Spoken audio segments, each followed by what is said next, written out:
training and disability policy consortium for allowing me to do this. My wife has helped me with this and responsibility for helping me with some of the data and some of the slides. Next slide.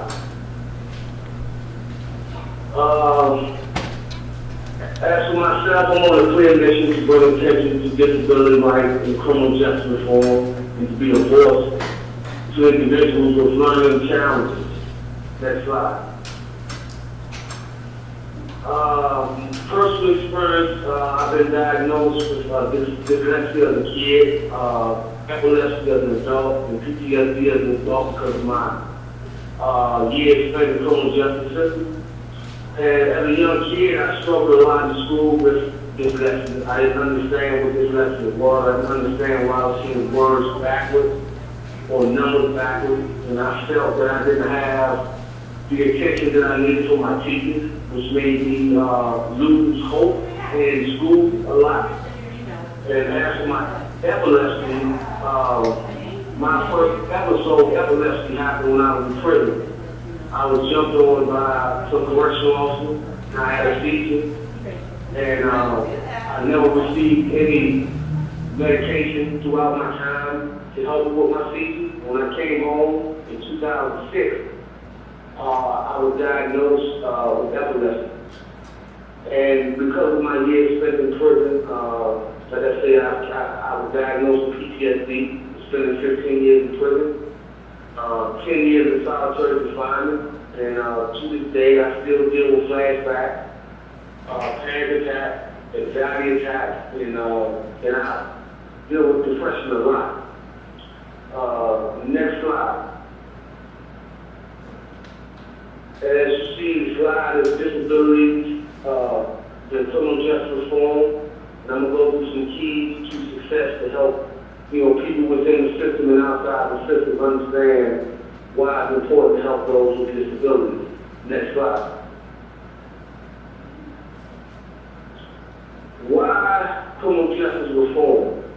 The U.S. is home to 5% of the world's population, but 25% of the world's prison population, which is 2.2 million people, are currently in our nation's prisons and jails, a 500% increase during the last 30 years.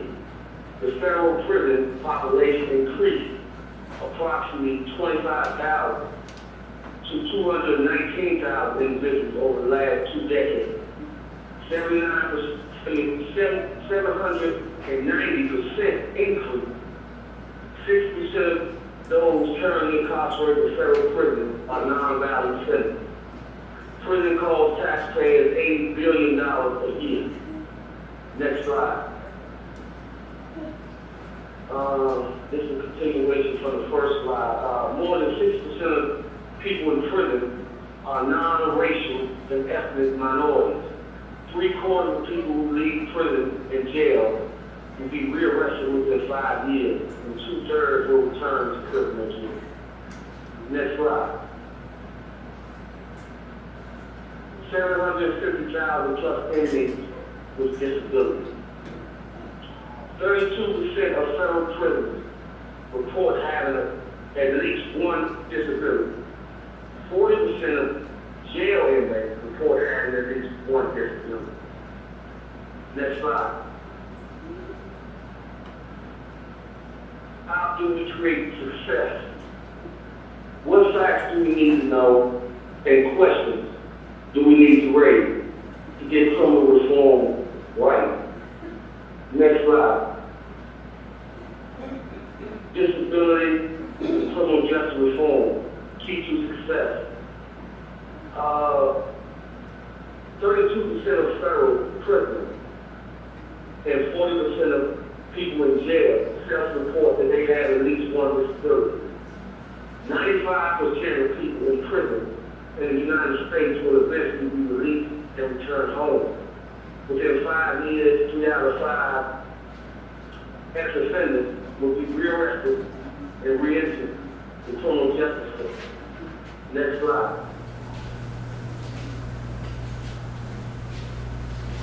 Who hasn't completed high school and prison? 68% of state prison inmates did not receive a high school diploma. The group of prison inmates who have not completed a high school diploma or GED include 59% with a speech disability, 66% with a learning disability, 37% without a reported disability. And I just want to stop right here for a few seconds and say that a lot of people don't realize that a lot of men and women and kids who are in the prison system in the United States deal with disability. And because the system chooses not to pay attention to the high percentage of men and women and kids who are in the system with disabilities, a lot of things fall through the crack with support with people with disabilities coming in and out of prison. And more people with disabilities are attacked in these situations while they are in prison. And this is something that, needs to be talked about more and more, because a lot of people with disabilities are not able to defend themselves like those without disabilities. Next slide. How many are incarcerated? There are 2.3 million incarcerated in the United States. In total, 1.3 million in state prison, 640,000, 646,000 in jail, 211,000 in federal prison. Of those, how many have disabilities? As you can look at the chart, you see the hearing, vision, cognitive, self-care, independent, and you can see the numbers of people with different disabilities in jail and prison. And they're estimated. And this is a great number of people who are not receiving the adequate help that they need. But the system constantly house people with these disabilities, and these men and women and kids are not receiving the help that they need. And there's a lot of policy that needs to be passed and a lot of attention that needs to be put on these situations. Because again, a lot of men and women and kids are not receiving the help that they need. Next slide, please. Bottom line, criminal justice reform, pathway to success. These are some things I think are very important. Early intervention to keep people with disabilities from entering the school to prison pipeline in the first place. And for those who may not know, the school prison pipeline is basically a line that's set up for people who have disabilities and those who may not have disabilities, who live in low-income areas, who may be easier placed in prison in the juvenile detention center opposed to others who may not have disabilities and those who may not live in low-income areas.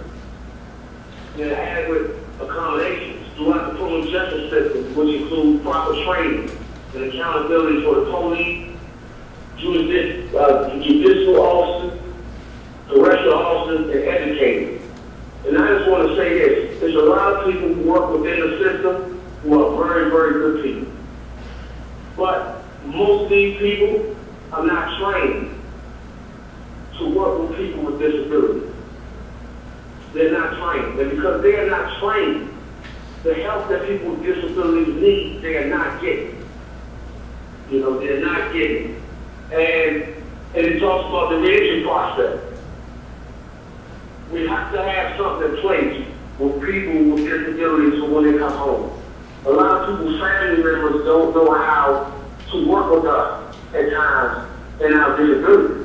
So if we're not training the people in the prison, the program when they come home, and helping the family members work with their loved one who has a disability, the person with the disability is still not receiving the help that they should receive. Next page, please. Reform policy. Reform policy practice and use of force.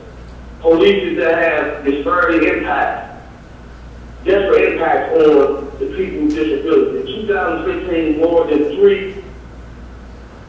a third of the people killed by police were people with disabilities. This means that there's a clear need for police to be trained in a non-lethal intervention and to understand how to interact with people who who have non-occurring disabilities. And I wanted to stop there, and say that there has to be more training all around to help people understand how to work with people with disabilities. And for me, I've just become brave enough to say that I have disability because of the shame and the label that was placed on me. And I'm still growing and maturing and understanding the language, but I still deal with shame. I still deal with guilt. I still walk around with these things, not being able to express myself the way I should or want to be able to express myself. Because not only am I ex-offender, I'm a black man, and I'm a black man with disability. And unfortunately, in society with most people, not all people, those three things are strikes against me. And a lot of other people. But for me, I don't give up. I just keep trying to be the best person I can be in spite of, the changes that I've been through in my life. And as you see, it's a program label, programs such as the Christ Intervention and the Maryland Commission to Effective Community. But there's so many programs out here that can help people with disabilities. But again, I want to say that we have to get in position to do more training, whether it's in the system and outside the system, for those who are dealing with people with disabilities. The next slide, please. Disabilities and police shootings. Again, it said third to a half of all use of force incidents involving the disability system. Next page.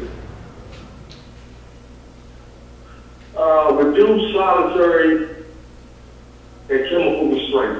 Solitary confinement and chemical restraint need to be dramatically reduced so that people are not traumatized unnecessarily and new disabilities are not created. Solitary can be particularly traumatic for prisoners with disabilities and can have psychological disorders. And I want to say I spent 10 years in solitary confinement, and this year has been my 10th year home, and I still deal with the nightmares of being in solitary confinement and the effects of solitary confinement. And some prisons do use solitary confinement as a way of dealing with people with disabilities, and that's something else that needs to be stopped. It needs to be talked about, because again, like the slide, it says, more disabilities can come about because of a person being placed in solitary confinement so long, and disabilities that the person has is not being addressed like they should, so it's compiling more problems to this person, whether it's a man, a woman, or a child. Solitary confinement can cause mental health deterioration for those who with previous conditions, or can cause an onset of new disorders. And again, before going to jail, I didn't have, I was never diagnosed with PTSD. But coming home, I've been diagnosed with it. And it's something that I live with every day with my other disabilities. And I do my best by going to see a doctor and talking to people about the things that bother me to try to live my life as best I can. We can go to the next slide.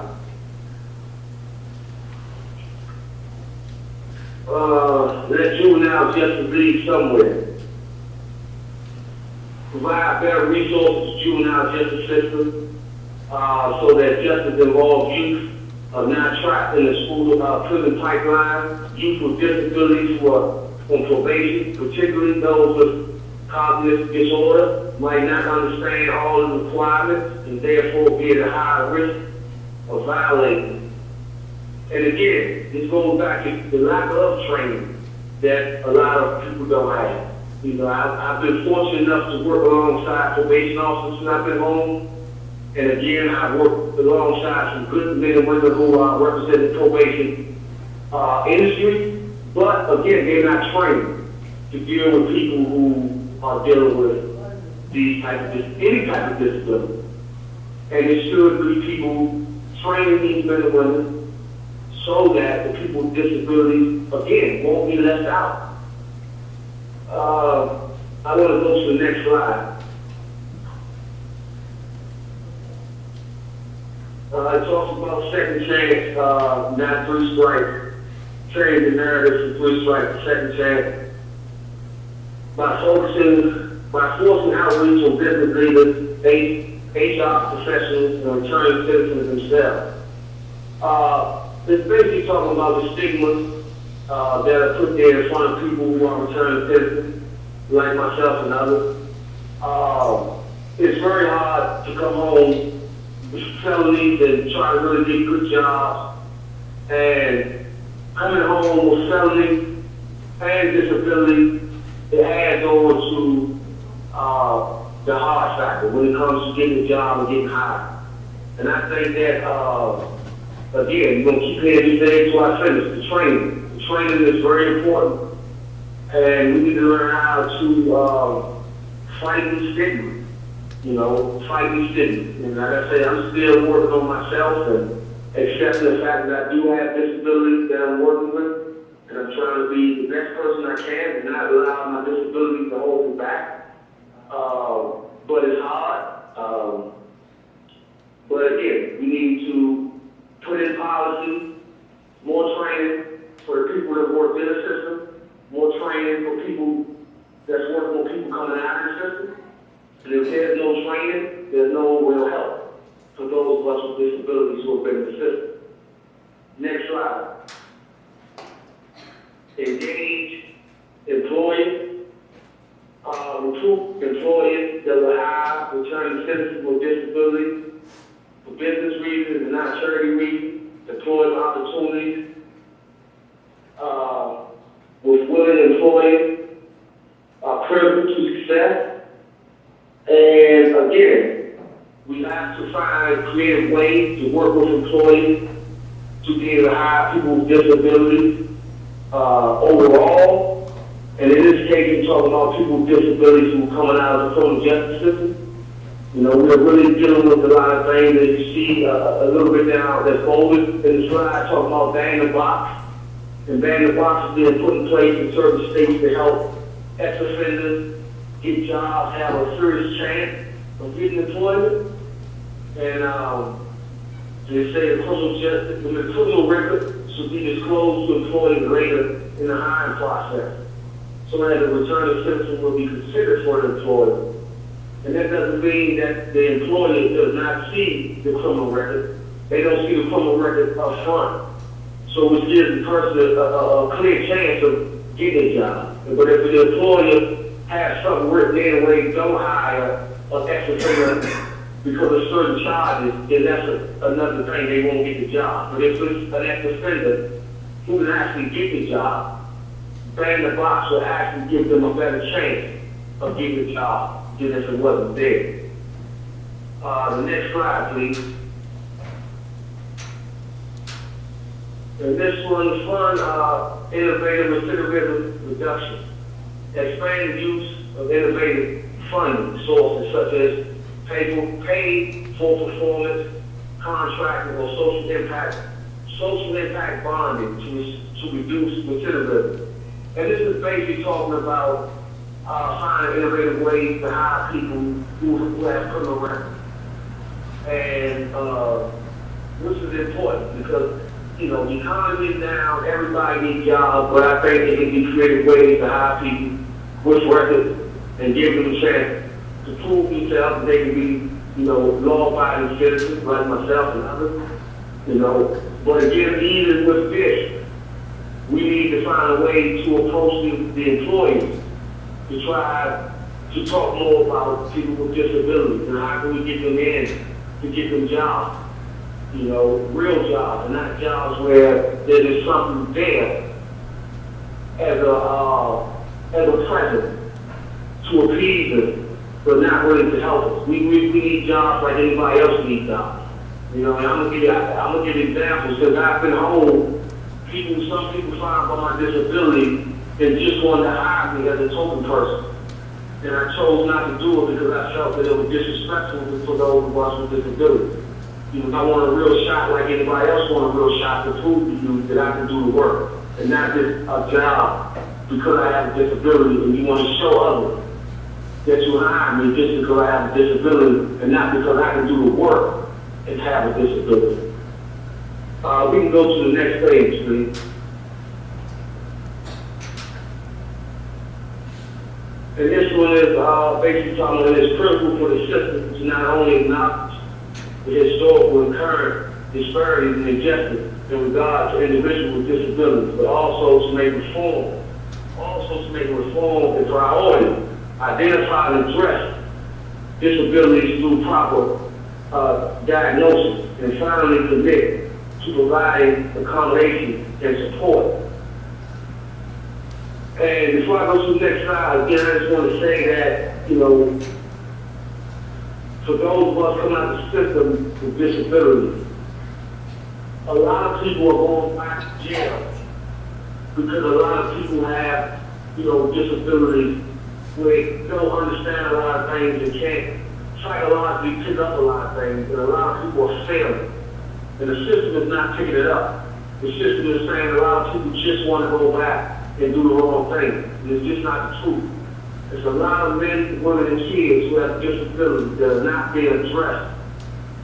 And they are getting in trouble again and again because they're not receiving the support, nor the help, nor the respect that they need to help them deal with the disabilities that they have. Let's go to the last slide.